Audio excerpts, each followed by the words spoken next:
বিধানসভা নির্বাচনের আগে তৃণমূল কংগ্রেসে যোগদান করলেন ক্রীড়াবিদ স্বপ্না বর্মন।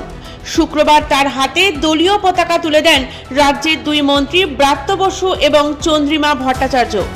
উপস্থিত ছিলেন শিলিগুড়ির মেয়র গৌতম দেবও। তৃণমূল ভবনে গিয়ে রাজ্যের শাসক দলে যোগদান করার পরে 2018 সালের এশিয়াডের সোনাজয়ী অ্যাথলিট স্বপ্না বর্মন বলেন, মানুষের জন্য কাজ করার উপযুক্ত মঞ্চ তৃণমূল। পাশাপাশি মাননীয় মুখ্যমন্ত্রীর অনুপ্রেরণায় অনুপ্রাণিত তিনি, তাই এই দলে যোগ দেওয়ার সিদ্ধান্ত তিনি নিয়েছেন। বর্তমানে তিনি রেল কর্মী। অভিনেতা তথা নাট্যকার ব্রাত্য বসু স্বপ্নাকে স্বাগত জানিয়ে বলেন, তৃণমূল কংগ্রেসে স্বপ্নাকে স্বাগত। উল্লেখ্য, কিছুদিন ধরেই স্বপ্না তৃণমূলে যোগদান নিয়ে চর্চা চলছিল।